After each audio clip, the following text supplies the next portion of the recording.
morning. You're listening to Retake Our Democracy, a weekly 30-minute radio show that airs at 8:30 every Saturday morning right here on KSFR 101.1 FM, your public radio station. And I'm Paul Gibson, the host of Retake Our Democracy. Today, I'm going to be speaking with Tina Cordova, a longtime leader of the Tularosa Basin Downwinders Consortium. I've heard Tina speak a couple of times, and while the information she will convey will sadden and anger you, I think it will also inspire you, as she is so good at what she does, and what she has to share needs to be understood by all of us. We'll get to Tina in just a minute, but first we have a couple of announcements. Last week I spoke with Kelly O'Donnell, a New Mexico economist who once was on the staff at New Mexico Voices for Children and had just recently chimed in on a New Mexico political report on the need to diversify our economy. Her ideas on that mirror much of what Retake has advocated for.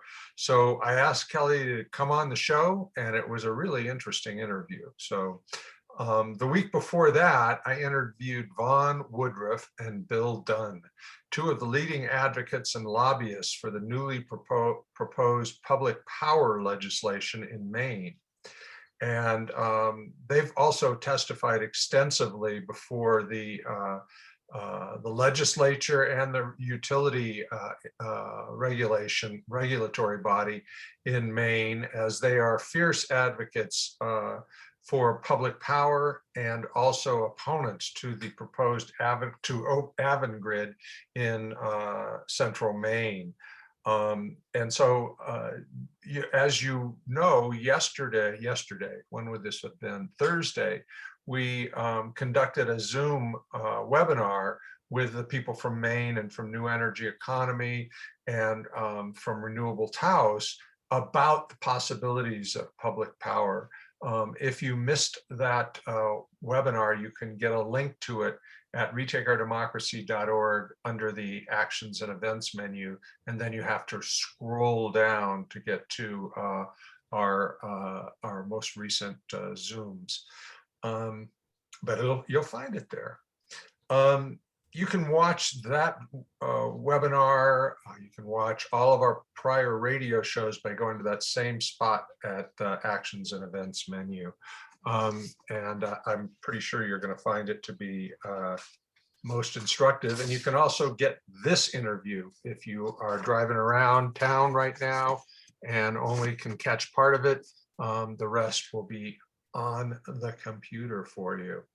Before we get started with Tina, though, as is our practice, I want to acknowledge that we're conducting this radio show on stolen Tewa land, and we want to thank our Tewa neighbors for being such good stewards of the land. We would be well advised to learn from their patterns of stewardship over the centuries. So, thank you to them. Let's get started, though. Welcome to the show, Tina. I've wanted to have you on this show for a very, very long time, so welcome.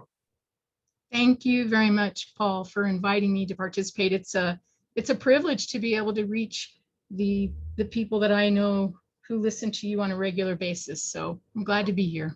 Okay. Well, glad to know there's somebody out there listening too.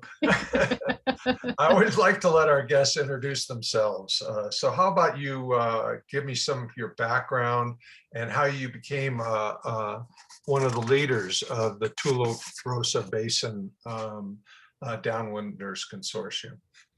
So my name is Tina Cordova, and I'm a native New Mexican, a seventh generation.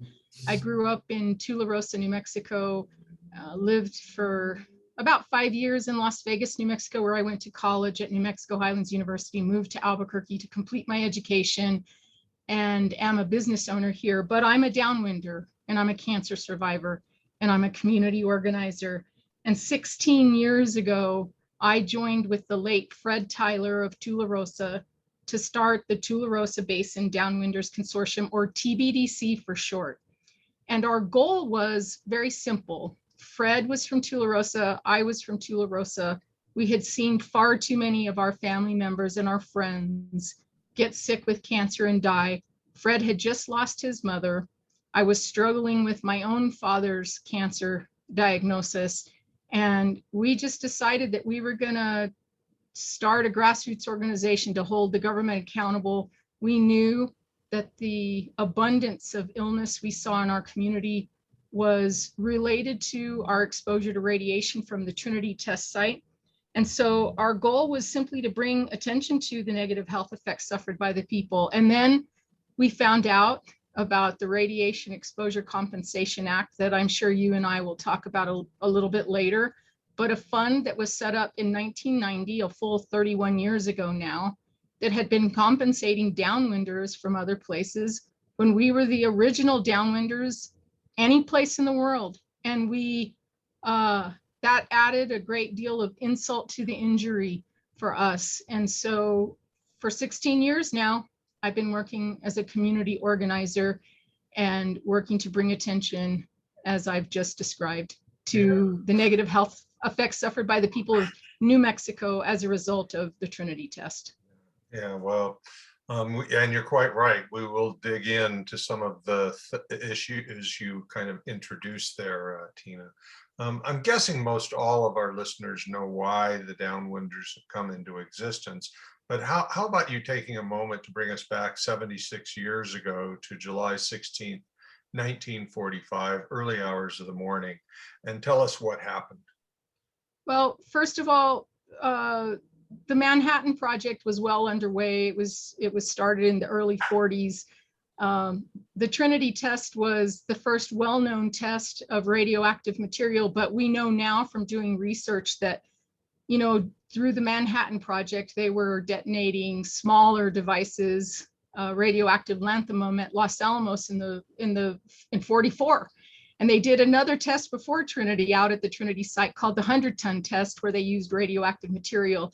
But everybody is more familiar with the Trinity test. So our government was in a rush to conduct this test.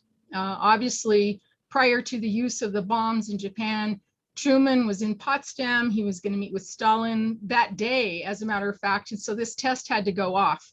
And there was a break in the weather.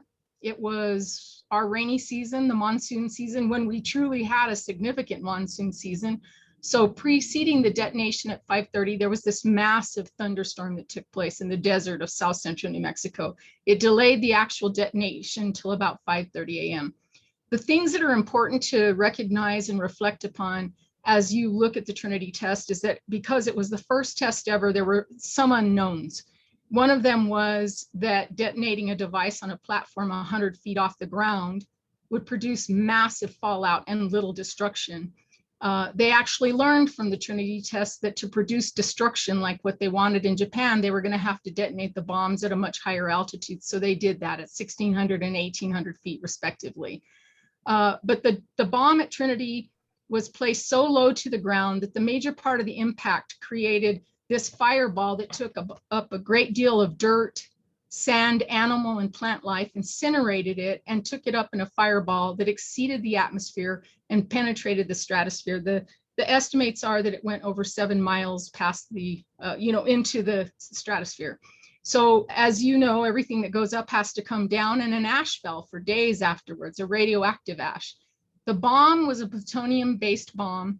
They overpacked it with plutonium because they had to make sure that it detonated. So they used 13 pounds of weapons-grade plutonium when only 3 pounds were necessary. What that meant is that a full 10 pounds of weapons-grade plutonium, the most poisonous substance known to man, went up in that fireball and was dispersed in the radioactive ash that fell for days afterwards. And so now we have this massive fallout producing event taking place in the desert of New Mexico. They never, ever, ever, ever tested a bomb on a platform 100 feet off the ground again, because they knew that it was too fallout producing.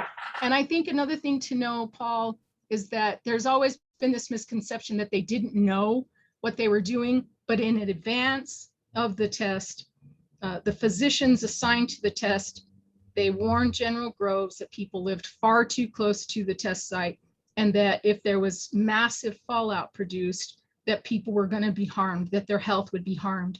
And another thing to know is that we literally had hundreds of thousands of people living in a 150-mile radius and tens of thousands of people living in a 50-mile radius.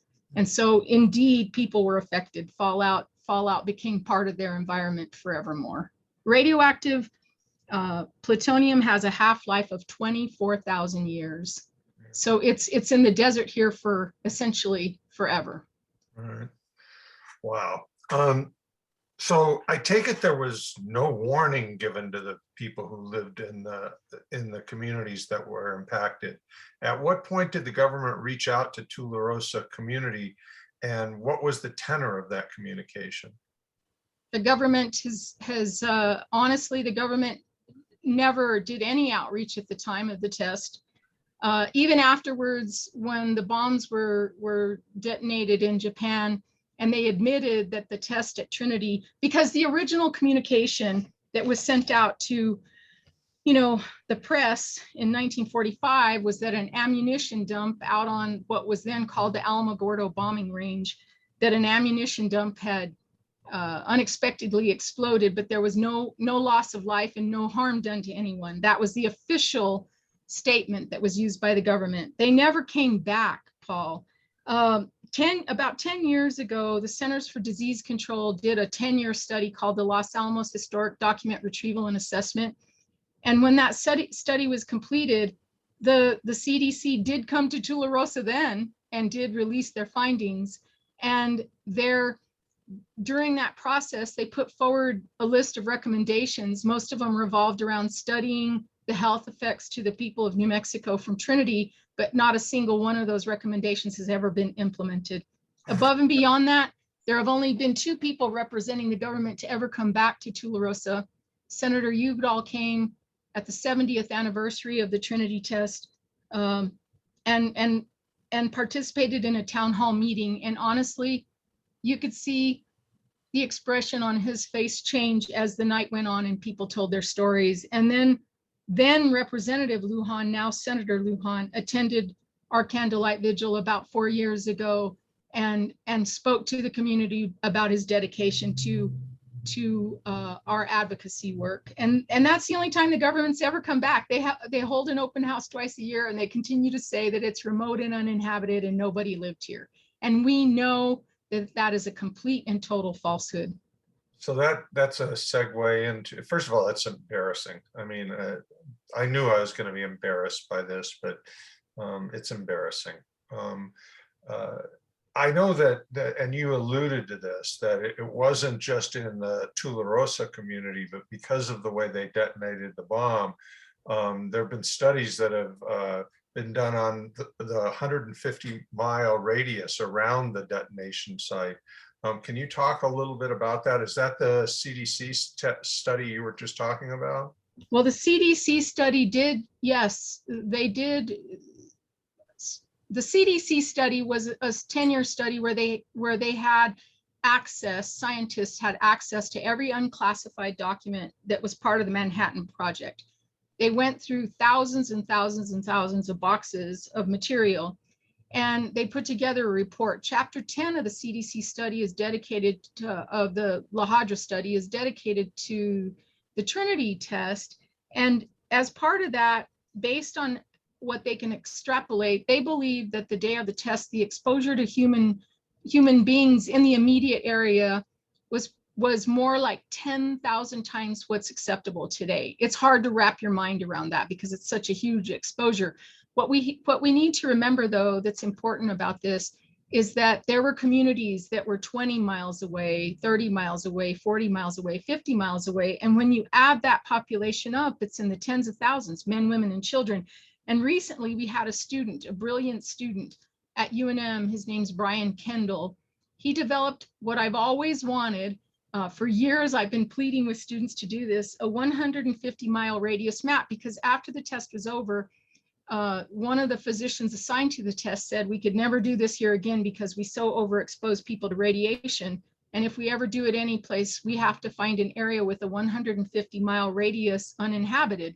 If you draw a radius around Trinity 150 miles, and we know this for certain now because we have the map to prove it, the population was close to 500,000 people. It encompassed Albuquerque to the north, El Paso and parts of Mexico to the south, Silver City and all the way to the Arizona border to the west, and past Artesia to the east, essentially our entire state. And so, you know, there was no warning ever given to the people. And what's important about that is that it has had a huge impact because people continue to live their very organic lifestyles that they had no choice but to live in 1945. And without warning, people had no idea that they were actually poisoning themselves and overexposing themselves to radiation. Well, we need to take a little break here to remind our listeners that KSFR is Northern New Mexico's little gem on the media, offering tremendous programming, interviews on cultural issues, politics, the environment, and legislative policy and so forth, and also just a wide array of music and just frivolous conversation too. Sometimes that's important. And so while it's a nonprofit organization and a lot of volunteers involved in it, they still have expenses. And so we always mention on our radio show that we recommend that when you're done listening, you go to ksfr.org, click on the donate button, and make a $10, $20, $50 donation and view it as your ticket for admission to some really great programming. So now, speaking of great programming, we're going to come back to Tina. And beyond these immediate impacts, I know there have been a range of longer term impacts on Tularosa residents that has extended generations. It isn't just those who lived in Tularosa that absorbed the impact. It's resonated on and on and on. Can you talk a little bit about that? Well, I think the one thing that I will mention about that now, I'm the fourth generation in my family to have cancer since 1945. My father died from cancer. Two of my great grandfathers died from cancer in 1955 at a time when no one had ever heard the word cancer in these small communities. My dad had 3 different cancers he didn't have risk factors for. My 2 grandmothers, both my maternal and paternal grandmother, had cancer, although they didn't die from the cancer that they had. And this is a multi-generational thing. But you know what is the most unconscionable part of this, Paul? We had recently found out that there was this huge spike in infant mortality in the months after Trinity. New Mexico had had a 10-year decline in infant mortality as a result of the advent of antibiotics and better hygienic practices. And then in the months of August, September, October, November, December, right after Trinity, we went from having something like 30 deaths per 1,000 amongst infants in New Mexico to 100 deaths per 1,000 amongst infants. Our babies died. We had casualties from Trinity. And why that happened, and this is unconscionable, a healthcare worker in New Mexico contacted the Manhattan District Project and said, is there anything you can tell us that we might need to know, because nothing we do is keeping these babies alive. And they decided to deny again that there was anything to worry about. And they allowed people to continue to lose their babies. Mothers would have been concentrating the radiation in their mammary glands and poisoning their babies. And their babies, because their body mass was so small, could not have overcome the radiation load they received from the test itself. That part of this is the hardest part for me. We recently started doing some research into newspaper articles from that time frame, and it was just unbelievable to read that some of these journalists who wrote about it in the newspapers across New Mexico and across the country said New Mexico has the highest infant mortality, and maybe people there shouldn't be having babies because they don't have the means for taking care of them. And it was heartbreaking for me, because I thought, how idiotic.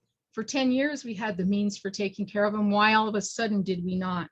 And no one was doing a deep dive into what might have preceded the spike in infant mortality. And so for me, this is the most unconscionable part of this. And I think that everybody, every single person in New Mexico should be affected by that single fact itself, that they allowed our babies to die, that they allowed families to lose children, and that they looked the other way while it happened. Sometimes this show isn't easy.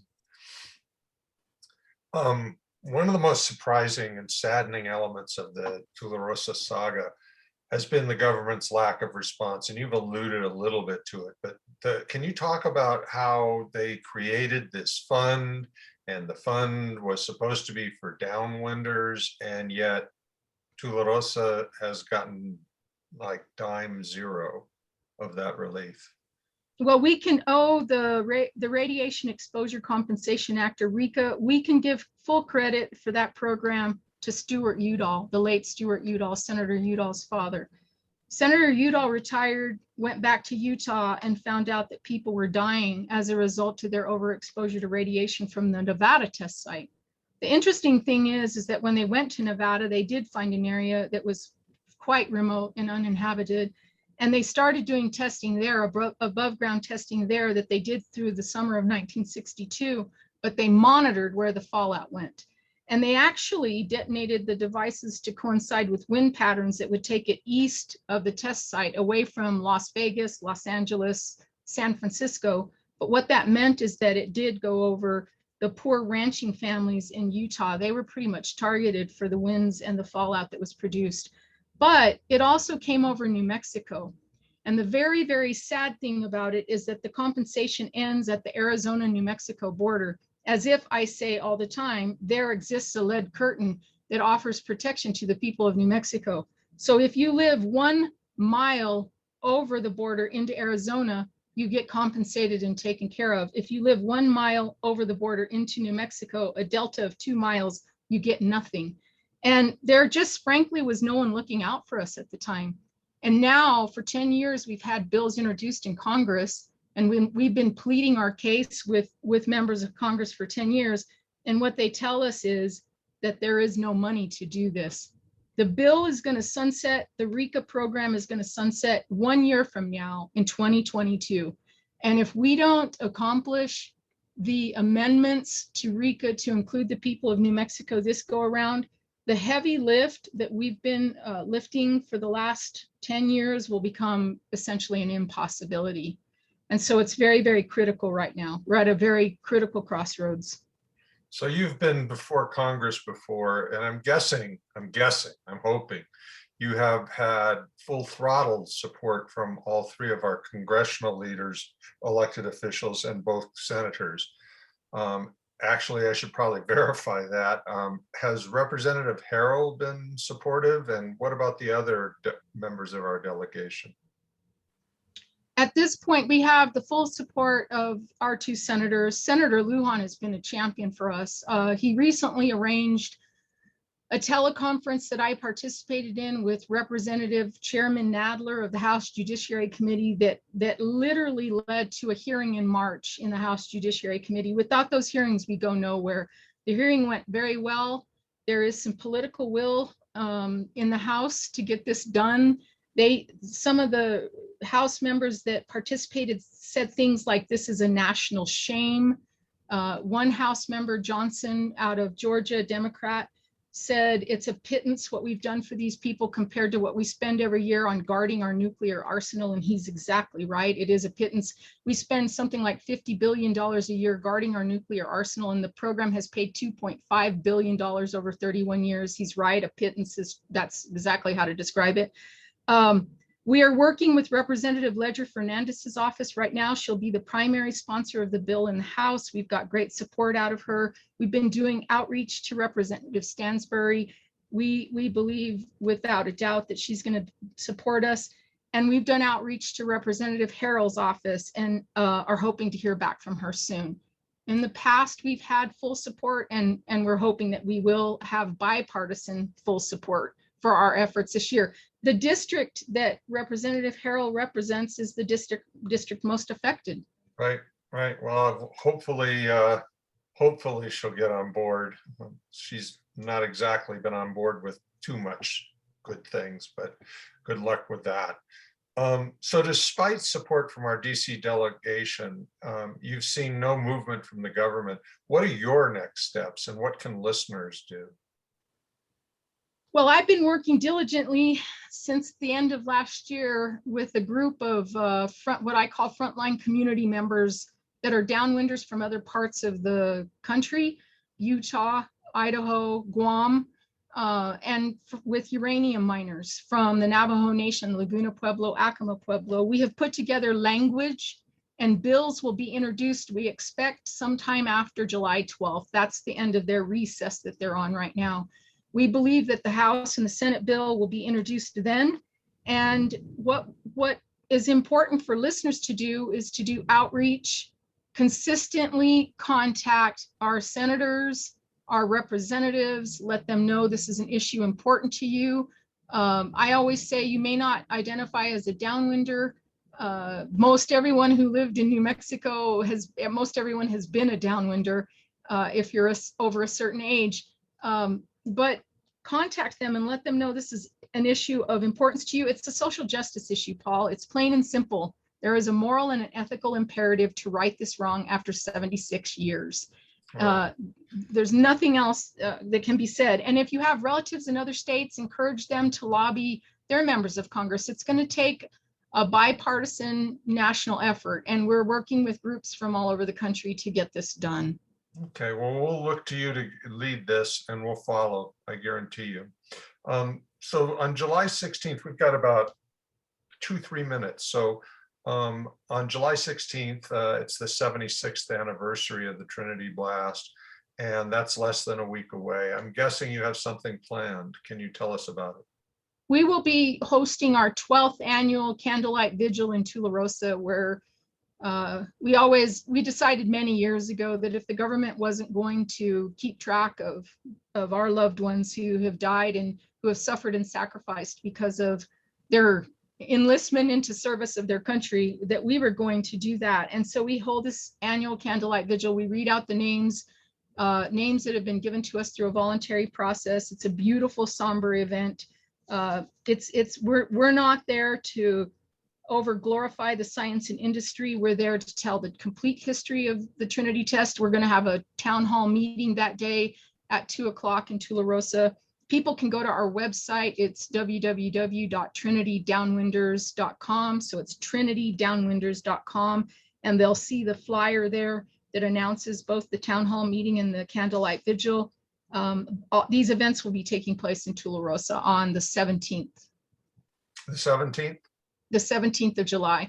We normally hold the candlelight vigil the Saturday after July 16th to make it more convenient for people to be able to travel and participate from other places. Okay, well, I'll get information off your website about this and definitely share the word with our listeners and the people who subscribe to our blog, and also encourage their activism around contacting legislators and contacting family members and friends in other states.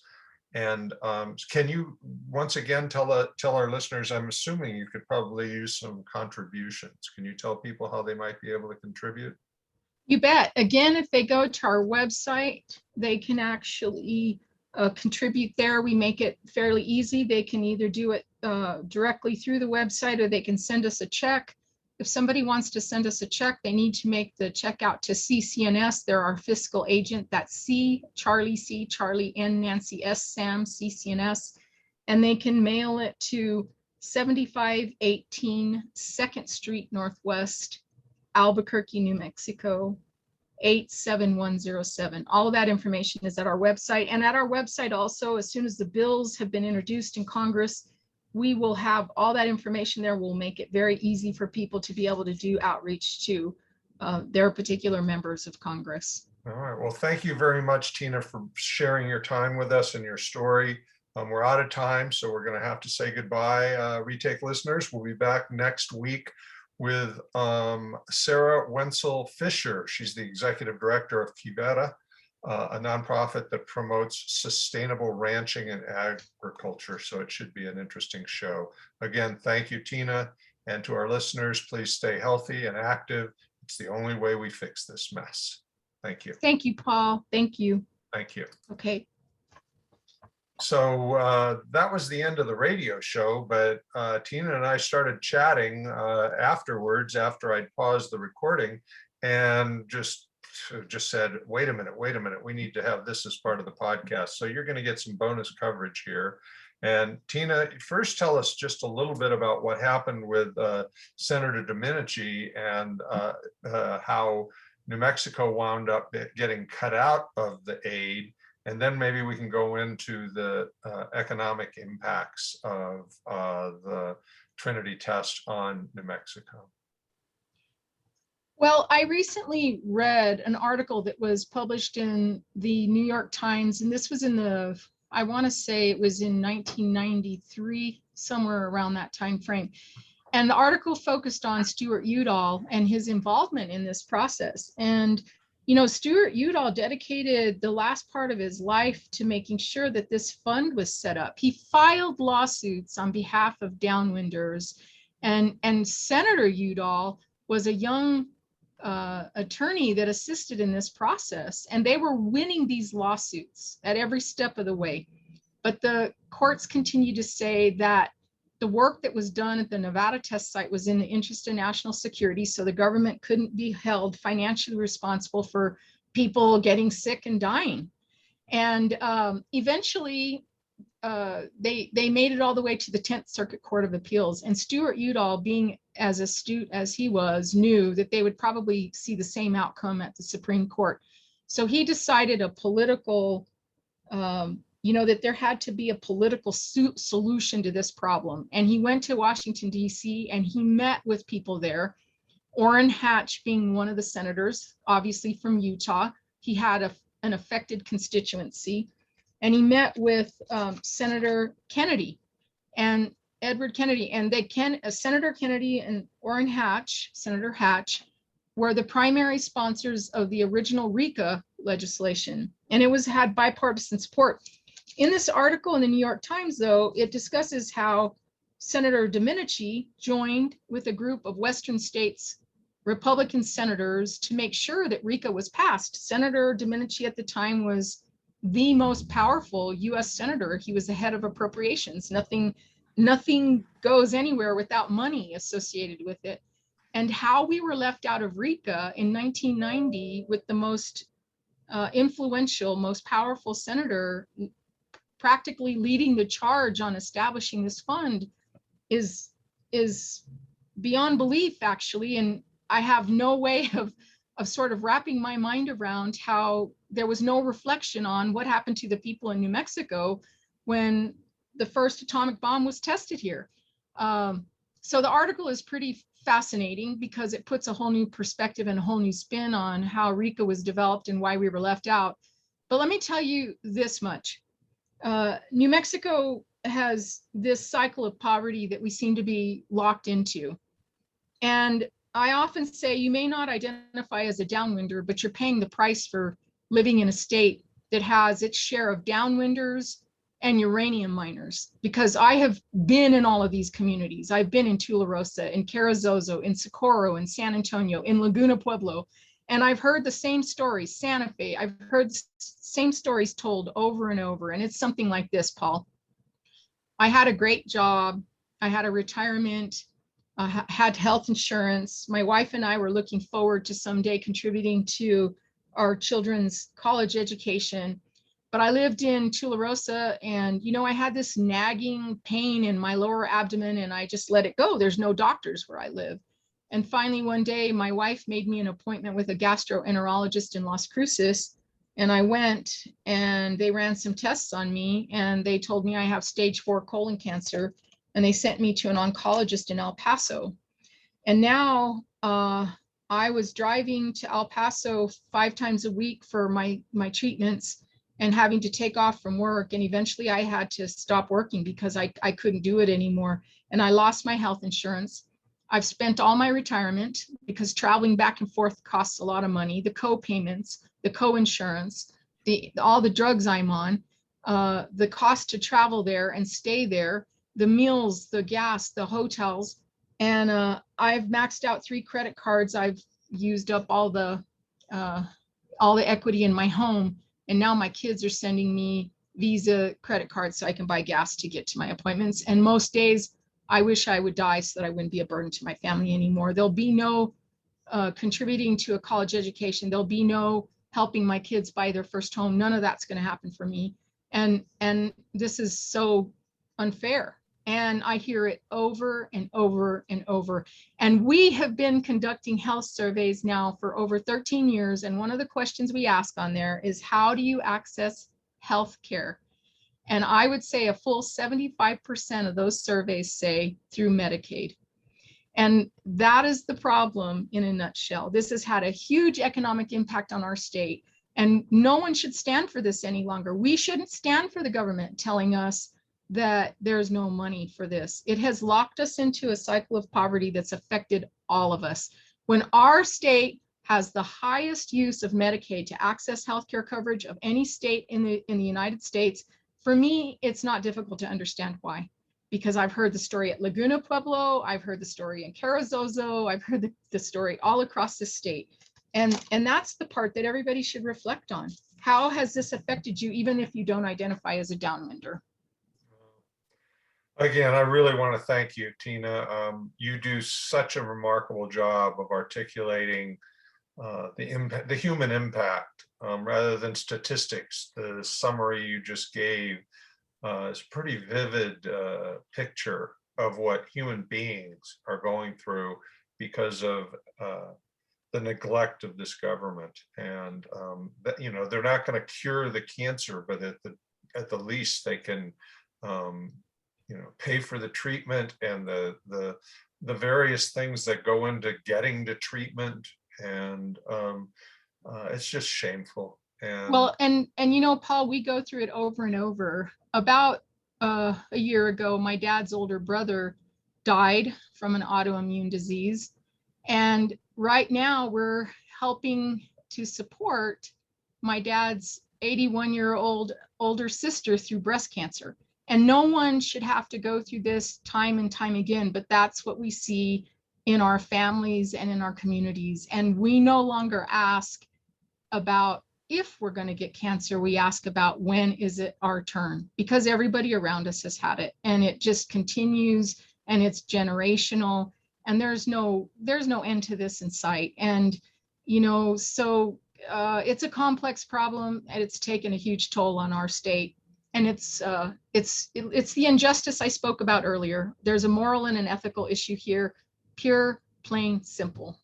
yeah, and well, listeners, Retake will most certainly have published something today, this Saturday, on our blog about this. And I want to thank you again, Tina, for being with us.